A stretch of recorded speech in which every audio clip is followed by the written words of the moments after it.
एक बार परिवार के एक पति पत्नी में काफ़ी बड़ा झगड़ा हुआ। यह झगड़ा उन छोटे मोटे झगड़ों से ज़्यादा गंभीर था जो हर पति पत्नी में सामान्यतः होता है, क्योंकि इस झगड़े में एक दूसरे की आलोचना करते करते बात इतनी बिगड़ गई थी कि पति पत्नी एक दूसरे से अब तलाक मांगने तक बातें करने लगे थे। परिवार के बाकी सभी लोग बहुत परेशान हो गए और वह सब किसी तरह इन दोनों को समझाकर इस झगड़े का अंत करना चाहते थे। जब सभी के प्रयास काम नहीं आए तो वो लोग पति पत्नी के इस जोड़े को घर के सबसे बुजुर्ग सदस्य यानी दादाजी के पास लेकर गए। जब दोनों पति पत्नी दादाजी के कमरे में प्रवेश किए तो दादाजी ने उन दोनों को बैठने के लिए कहा और फिर पूछा कि बताओ तुम्हारी समस्या क्या है।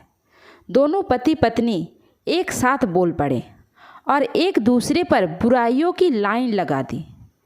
जितनी कमियां पत्नी अपने पति में गिना रही थी उससे ज़्यादा कमियां पति भी अपनी पत्नी में गिना रहा था और कई मिनटों तक यह सिलसिला चलता रहा। दादाजी ने भी इन दोनों को नहीं रोका और इनको अपना अपना गुस्सा एक दूसरे पर उतारने दिया।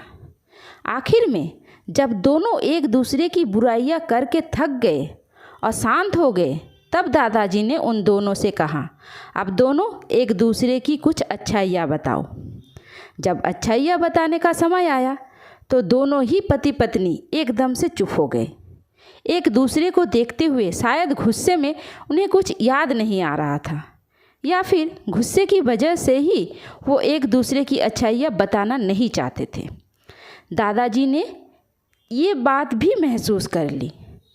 थोड़ी देर तक जब कोई भी नहीं बोला तब दादाजी ने कहा, अच्छा ठीक है, ये लो पेपर और पेन और एक दूसरे की अच्छाइयाँ इसमें लिखो।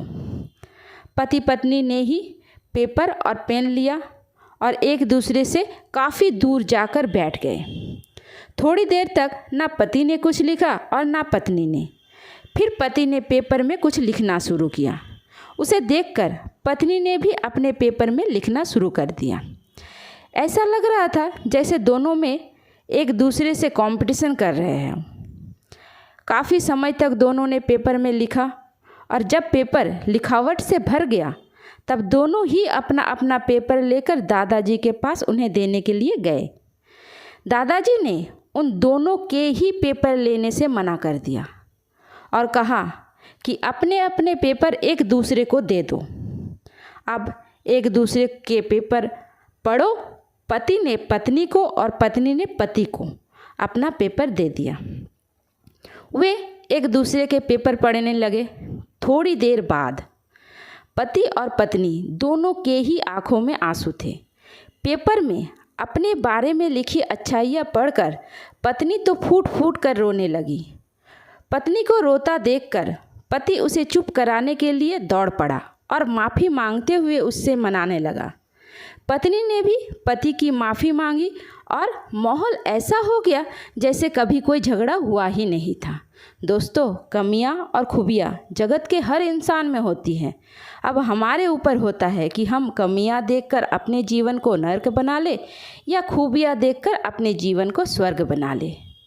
दोस्तों, कहानी अच्छी लगी हो तो मेरे चैनल को सब्सक्राइब ज़रूर कर दीजिए। धन्यवाद।